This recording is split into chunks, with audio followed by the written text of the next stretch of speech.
ஆலியாவிடம் mafia மற்றும் business world உலகம் தொடர்பான நிறைய தகவல்கள் இருந்தன. எனவே வாய்ப்பை பயன்படுத்திக் கொண்ட சர்வா ஆதிசேஷனின் மகனைப் பற்றி அவளுக்கு என்ன தெரியும் என்றும் கேட்டான். சர்வாவின் கேள்வியை கேட்டதும் ஆலியாவின் முக பாவங்கள் மாறின. அவள் உடனே, என்ன திடீர்னு இந்த கேள்வி? எனக்கு ஒண்ணுமே புரியல, என்னாச்சு என்று கேட்டாள். ஒண்ணுல்ல, நாம ஆதிசேஷனை பத்தி பேசிக்கிட்டு இருந்தோம், அதான் அவன் பையனை பத்தி உனக்கு தெரியுமான்னு கேட்டேன், அவ்வளவுதான் என்றான் சர்வா. ஆனால் சர்வா இந்த கேள்வியில் தீவிரமாக இருப்பதை ஆலியா புரிந்து கொண்டாள். இங்க பாரு சர்வா, உனக்கு உன்னோட அப்பா என்ன பண்றாரோ அதேதான் ஆதிசேஷன் அவன் பையனுக்கு பண்றான். ஆதிசேஷன் கண்டிப்பா ஏதோ பெருசா பிளான் பண்ணிக்கிட்டு இருக்கான். அப்படி இல்லாட்டி அவன் பையனை இந்த உலகத்துக்கு தெரியாம மறைச்சு வைக்க எந்த ரீசனும் இல்லை என்றாள். சர்வா அவள் வார்த்தைகளை கேட்டு தலையசைத்து, அதெல்லாம் சரி, ஆனா அவன் யாரா இருக்க முடியும்னு உனக்கு ஏதாவது தெரியுமா என்று கேட்டான். இல்ல, எனக்கு இன்னும் அதை பத்தி எந்த இன்ஃபர்மேஷனும் கிடைக்கல என்றாள் ஆலியா. அதை கேட்ட சர்வா கொஞ்சம் ஏமாற்றத்துடன் பெருமூச்சு விட்டு, இவன்தான்னு உனக்கு எந்த ஐடியாவும் இல்லாம இருக்கலாம், ஆனா இவனா இருக்கும்னு உனக்கு எந்த கெஸ்ஸும் கூடவா இல்ல என்று கேட்டான். சர்வாவின் வார்த்தைகளைக் கேட்ட ஆலியா ஒரு கணம் யோசித்து அவள் தலையை இல்லை என்று ஆட்டி, நம்ம குரூப்ல தேடிக்கிட்டு இருக்கிற அந்த ஸ்பை தான் ஆதிசேஷனோட பையனா இருக்கலான்னு விக்ரமன் அங்கிள் நினைக்கிறாரு. ஆனா இதுல ப்ராப்ளம் என்னன்னா, அவன் எப்படி இருப்பான்னு நம்ம யாருக்குமே தெரியாது. அதனால இவன் தான் யாரையுமே பாயிண்ட் அவுட் பண்ணி சொல்ல முடியல. அது ரொம்ப கஷ்டமா இருக்குது என்றாள். பரத் பத்தி உனக்கு தெரியுமா?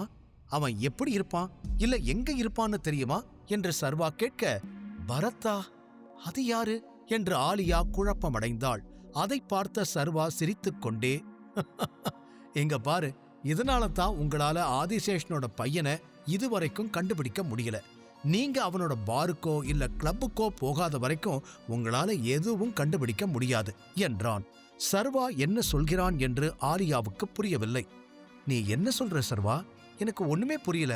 நாங்க ஏன் அவன் பாருக்கு போகணும் என்று கேட்டாள். சர்வா மீண்டும் ஒரு புன்னகையுடன் அவள் அருகில் வந்து மெதுவாக, ஏய், ஆதிசேஷன் பையன் கண்டிப்பா அவன மாதிரி தான் இருப்பான். கண்டிப்பா அவன் அப்பா மாதிரியே கிளப்புக்கும் பாருக்கும் போவான். அப்படி இருக்கும்போது இந்த சிட்டியிலேயே அவனுங்களுடைய பார் கிளப் தான் நம்பர் 1ல இருக்குது. அப்படி இருக்கும்போது அவன் பையன் கண்டிப்பா அங்க வருவான் இல்லையா என்று கேட்டான். சர்வாவின் வார்த்தைகளை கேட்டதும் ஆலியாவின் கண்கள் விரிந்தன. அவள் உடனே, அட ஆமா, இட்ஸ் ட்ரூ என்றாள். சர்வா அவளிடம் மேலும், நான் நம்ம குரூப்ல இருக்கிற எல்லார்கிட்டையும் இத பத்தி பேச போறேன். ஃபர்ஸ்ட் நான் உன்னை மீட் பண்ணதுனால நான் இத உன்கிட்ட சொல்றேன். ஆதிசேஷனோட பையனை பத்தி நான் ஏற்கனவே ஓரளவுக்கு கண்டுபிடிச்சிட்டேன் என்றான். அதை கேட்ட ஆலியா ஆச்சரியப்பட்டாள். என்ன, அப்படியா என்று கேட்டாள். நான் இப்போதைக்கு அந்த பரத் யாருன்னு கண்டுபிடிக்கணும். அவன் மூலமாதான் நாம ஆதிசேஷனோட பையனை பத்தி கண்டுபிடிக்க முடியும். அது வரைக்கும் என்று சர்வா மேலும் எதுவும் சொல்வதற்கு முன் ஆழ்ந்த மூச்சை எடுத்துக்கொண்டு, அதுவரைக்கும் இந்த பரத் தான் என்ன பொறுத்த வரைக்கும் ஆதிசேஷனோட பையன் என்றான். அதை கேட்ட ஆலியா அவளின் கண்களை சுருக்கி, Are you sure about this information, சர்வா என்று கேட்டாள். அதோடு இவ்வளவு குறுகிய காலத்தில் சர்வாவால் எப்படி இவ்வளவு தகவல்களை பெற முடிந்தது என்று அவளால் புரிந்து கொள்ள முடியவில்லை.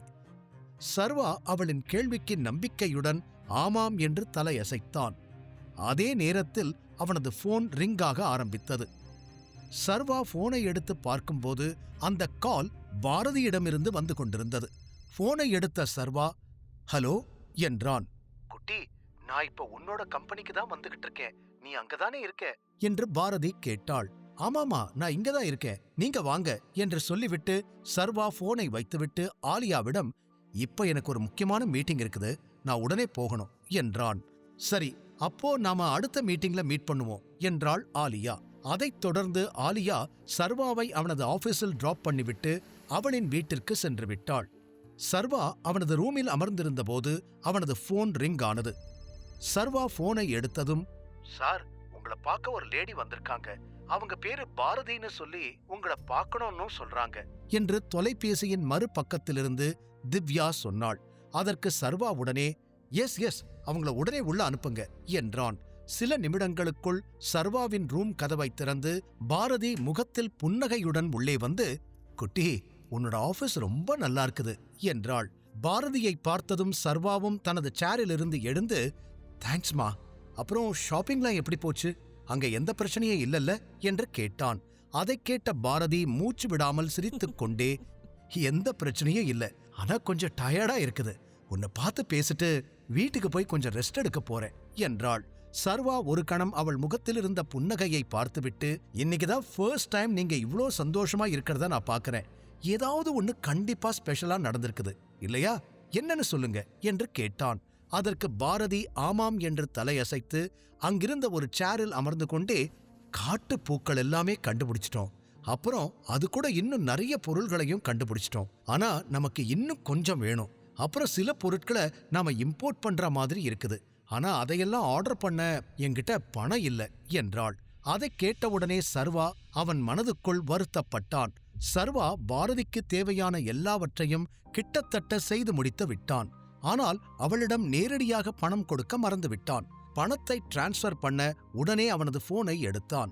ஆனால் அவனுக்கு இன்னொரு யோசனை வந்து, நான் ஒன்னு பண்றேன், என்னோட கார்டை உங்களுக்கு கொடுக்கறேன். இதை வச்சு நீங்க என்ன வேணும்னாலும் ஆர்டர் பண்ணலாம், எந்த பிரச்சனையும் இருக்காது என்றான்.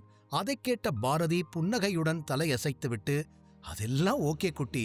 ஆமா, நம்ம கம்பெனியோட வேர்ஹவுஸ் எங்க இருக்கு? வாங்கின எல்லா திங்ஸையும் அங்கேயே வச்சுக்கலான்னு யோசிச்சுக்கிட்டு இருந்தேன் என்றாள். ஆமா இல்ல, நான் இன்னும் அதை உங்களுக்கு காமிக்கல இல்லையா? என் கூட வாங்க என்று சொல்லிவிட்டு சர்வா பாரதியை அவன் ரூமிலிருந்து வெளியே அழைத்து வந்தான். அதுவரை திவ்யா அவர்களின் எல்லா பேச்சுக்களையும் ஒட்டு கேட்க கதவருகே நின்று கொண்டிருந்தாள். ஆனால் அவர்கள் வெளியே வரும் சப்தம் கேட்டு கதவை விட்டு விலகிச் சென்று மீண்டும் கதவை நோக்கி வருவது போல நடித்துவிட்டு சர்வாவை பார்த்து, குட் ஆஃப்டர்நூன் சார், இந்த ஃபைல்ஸை நீங்க பார்க்கணும் என்று சொன்னாள். அதற்கு சர்வா, அதை என்னோட டேபிள்ல வச்சிரு, அதை நான் அப்புறம் பார்க்கறேன், இப்ப நான் கொஞ்சம் பிஸியா இருக்கேன் என்றான். அதைத் தொடர்ந்து சர்வா திவ்யாவை பார்க்காமலேயே பாரதியுடன் லிப்டுக்குள் சென்றான். திவ்யா அவர்கள் இருவரும் அங்கிருந்து செல்லும் வரை காத்திருந்து விட்டு அவர்கள் சென்று விட்டார்கள் என்று உறுதியாக தெரிந்த பிறகு அவள் போனை எடுத்து உடனே குயின்சியின் நம்பருக்கு டயல் பண்ணினாள். ஹலோ திவ்யா, ஏதாவது அப்டேட் இருக்கா என்று குயின்சி போனை எடுத்தவுடனே கேட்டாள். அதற்கு திவ்யா உடனே, எஸ் மேடம், சர்வா இப்போதான் ஒரு லேடி கூட ஆபீஸ்ல இருந்து வெளியே போனா. இன்னொரு ஷாக்கிங் நியூஸ், அந்த லேடி வரதுக்கு முன்னாடி மிஸ் ஆலியா சர்வாவை மீட் பண்ண வந்திருந்தாங்க. அதை விட ரொம்ப முக்கியம், அவங்க 2 பேரும் சேர்ந்து லஞ்ச் சாப்பிட போனாங்க என்றாள். அதை கேட்ட குயின்சி அதிர்ச்சியாக, என்ன, அது எப்படி பாசிபிள்? சர்வா மாதிரி ஒருத்தனை போய் மிஸ் ஆலியாவுக்கு எப்படி தெரியும்? அதோட 2 பேரும் சேர்ந்து லஞ்சுக்கு போயிருக்காங்க. அது ஏதாவது பிசினஸ் மீட்டிங்கா என்று கேட்டாள். அதற்கு திவ்யா, இல்ல மேடம், அது பிசினஸ் மீட்டிங் இல்ல. இன்ஃபேக்ட் மிஸ் ஆலியா எங்க ஆபீஸ்க்கு வர்றது இது ஃபர்ஸ்ட் டைம் இல்ல, இதுக்கு முன்னாடியும் அவங்க இங்க வந்திருக்காங்க என்றாள். அதை கேட்ட குயின்சி ஒரு கணம் யோசித்து, ஓ, அப்படின்னா அவங்க 2 பேருக்கும் நடுவுல ஏதாவது போயிட்டு இருக்குதா என்று கேட்டாள். அதற்கு திவ்யா, மேடம், அவங்க 2 பேருக்கும் நடுவுல என்ன ரிலேஷன்ஷிப் இருக்குதுன்னு எனக்கு சரியா தெரியல. ஆனா எனக்கு ஒண்ணு மட்டும் தெரியுது, சர்வா ஒரு சாதாரண பையன்தான்னு என்னால ஒத்துக்க முடியல மேடம் என்றாள். குயின்சியும் திவ்யாவின் வார்த்தைகள் ஓரளவு சரியானவை என்று உணர்ந்தாள். இந்த சர்வா யார் என்பதுதான் அவளை எப்போதும் தொந்தரவு செய்து கொண்டிருக்கும் கேள்வி. அவனை வேலையிலிருந்து நீக்கப் போய் குயின்சியே அவளது வேலையை இழக்கும் நிலைக்கு வந்தாள். அதனால்தான் சர்வாவை பற்றிய அனைத்து தகவல்களையும் எடுக்க விரும்பினாள். அதனால்தான் அந்த பணியை திவ்யாவிடம் ஒப்படைத்தாள். திவ்யா பல நாட்களாக சர்வாவை கண்காணித்து குயின்சிக்கு அவனை பற்றிய செய்திகளை கொடுத்து வந்தாள். மேலும் நேற்று சர்வா ஆபீஸுக்கு வராததை குயின்சிக்கு தெரிவித்ததும் திவ்யாதான். சர்வா தனது பதவிக்கும் அதிகாரத்திற்கும் இடையூறாக இருப்பதாக குயின்சி உணரத் தொடங்கினாள். அதனால் அவள் அவனை வெறுக்க ஆரம்பித்தாள். இதனால் டைகர் சர்வாவை ஒரு ஏமாற்றுக்காரனாக கருதி அவனை வேலையிலிருந்து நீக்குவான் என்று நினைத்து சர்வாவை பற்றி டைகரிடம் புகார் அளித்தாள். மேலும் குயின்சி திவ்யாவிடம் சர்வா மீது தவறான நடத்தை குறித்து பொய்யான புகார்களை சொல்லச் சொன்னாள். இதனால் டைகர் அவன் மீது இன்னும் கோபப்படுவார் என்று திட்டம் போட்டாள். குயின்சி மெதுவாக, சரி, உனக்கு வேற ஏதாவது தெரிஞ்சா உடனே எனக்கு சொல்லு என்றாள். குயின்சியின் வார்த்தைகளை கேட்ட திவ்யா, ஓகே மேடம் என்று தலையசைத்தாள். குயின்சி காலை கட் செய்தாள். ஆனால் திவ்யா இன்னும் இந்த சர்வா யார் என்ற சிந்தனையில் மூழ்கியிருந்தாள். மறுபுறம் சர்வாவும் பாரதியுடன் தனது புதிய நிறுவனத்தின் அலுவலகத்தை அடைந்திருந்தான். பார்க்கிங் லாட்டில் காரை நிறுத்தும்போது தனக்கு அருகில் மற்றொரு கார் நிறுத்தப்பட்டிருப்பதைக் கண்டான். அது யாருடையது என்பது அவனுக்கு புரிந்தது. அவர்கள் இருவரும் அலுவலகத்திற்குள் சென்றனர்.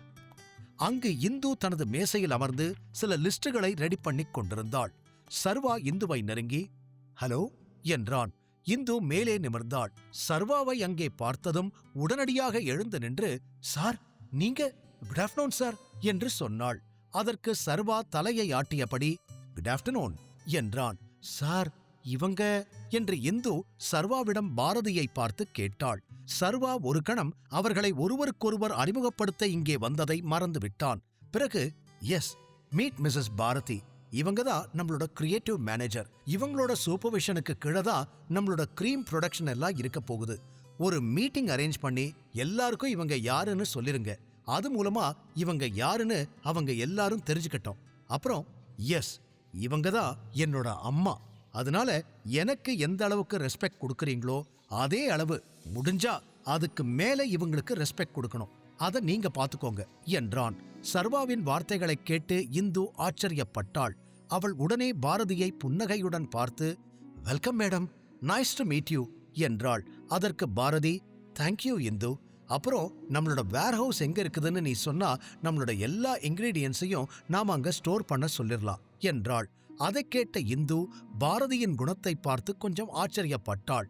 சர்வா மாதிரி ஒருத்தரின் அம்மா இவ்வளவு எளிமையாக பேசுவார் என்று அவள் நினைக்கவே இல்லை. அவள் உடனே ஷார் மேடம், அப்புறம் நாளைக்கு நம்மளோட எம்ப்ளாயிஸ்க்கு இன்டர்வியூ இருக்குது. சோ நீங்களும் வந்து அவங்கள செலக்ட் பண்ணலாம் மேம் என்றாள். அதை கேட்ட பாரதி புன்னகையுடன் சரி என்று தலையசைத்தாள். அதே சமயம் லிஃப்ட் மேலே வந்து நின்றது. அதிலிருந்து ஒரு பெண் வெளியே வந்து அவர்கள் மூவரையும் நோக்கி வர ஆரம்பித்தாள். அவள் வருவதை பார்த்து இந்து புன்னகையுடன் சார், மேடம், இது என்னோட பொண்ணு. She is a marketing expert. நம்ம புது கம்பெனியோட மார்க்கெட்டிங்ல இவளால கண்டிப்பா ஹெல்ப் பண்ண முடியும் என்றாள். Hello sir. ஹலோ மேடம், நான் மித்தாலி என்று அந்த பெண் புன்னகையுடன் தன்னை அறிமுகப்படுத்திக் கொண்டு, என்ன இந்த கம்பெனில சேர்க்கலாமா வேண்டாமாங்கிறது உங்க டிசிஷன். ஆனா நான் இங்க என்ன சொல்ல வந்தேன்னா, நீங்க எனக்கு இங்க ஜாப் கொடுத்தா நான் என்னோட 100% இந்த கம்பெனிக்காக கொடுப்பேன் என்றாள். அதை கேட்ட சர்வா அவளை ஒரு கணம் பார்த்தான். பின்னர் அவன் இந்துவை பார்த்து, இவ உங்கள மாதிரியே பேசுறா, ஃபுல் கான்ஃபிடென்ட்டா. இந்த கம்பெனிக்கு இந்த மாதிரி பேஷனேட் ஆளுங்க தான் வேணும். ஷி கேன் ஜாயின் என்றான். அதை கேட்ட இந்துவின் மகிழ்ச்சி 7வது வானத்தை எட்டியது. அவள் தன் மகளை கட்டிப்பிடித்து சர்வாவை பார்த்து தேங்க்யூ சோ மச் மிஸ்டர் சர்வா என்றாள். அவர்கள் இருவரின் மகிழ்ச்சியையும் பார்த்து பாரதி கொஞ்சம் உணர்ச்சி வசப்பட்டாள். அதை பார்த்து சர்வா ஒரு புன்னகையுடன் அவளை நோக்கி வந்தபோது திடீரென்று அவனது போனுக்கு ஒரு மெசேஜ் வந்தது. சர்வா போனை எடுத்து பார்த்தபோது அந்த மெசேஜ் வைஷ்ணவியிடமிருந்து வந்திருந்தது. அதில் அவர்கள் மீட் பண்ண போற இடத்தின் அட்ரஸை அனுப்பியிருந்தாள். சர்வா அவளின் மெசேஜை படித்த பிறகு வைஷ்ணவி ஏன் தன்னை சந்திக்க விரும்புகிறாள் என்பதை சர்வா இப்போது புரிந்து கொள்ளத் தொடங்கினான். காலையில் போன் செய்தபோதே வைஷ்ணவி சர்வாவிடம் நேரடியாக வேலை கேட்டிருந்தால் சர்வா அந்த நேரத்தில் அவளை வேலைக்கு அமர்த்தியிருப்பான். ஆனால் வைஷ்ணவி அவனுக்கு அவர்கள் மீட் பண்ண போகும் நேரம் மற்றும் அவர்கள் மீட் பண்ண போகும் அட்ரஸை சரியாக அனுப்பியதும் சர்வாவுக்கு அவளுடைய நோக்கம் என்னவென்று புரிந்தது. சர்வாவை மீண்டும் தனது வாழ்க்கையில் கொண்டு வர அவள் விரும்பினாள். அதற்கான வழியையும் அவள் கண்டுபிடித்தாள். இருப்பினும் சர்வாவுக்கு அவளுடைய உண்மையான எண்ணம் என்ன, அதன் பின்னால் யாருடைய கை இருக்கிறது என்று தெரியவில்லை. வைஷ்ணவி எந்த மாதிரியான இடத்தில் சர்வாவை மீட் பண்ணப் போகிறாள்? அவனை சந்தித்த பிறகு அவள் அவனிடம் என்ன பேசுவாள்? சர்வாவால் அவளுடைய நோக்கங்களை புரிந்து கொள்ள முடியுமா? முழு கதையையும் கேட்டு மகிழ பாக்கெட் FM ஆப்பை டவுன்லோட் செய்யுங்கள். லிங்க் டிஸ்கிரிப்ஷனில் கொடுக்கப்பட்டுள்ளது.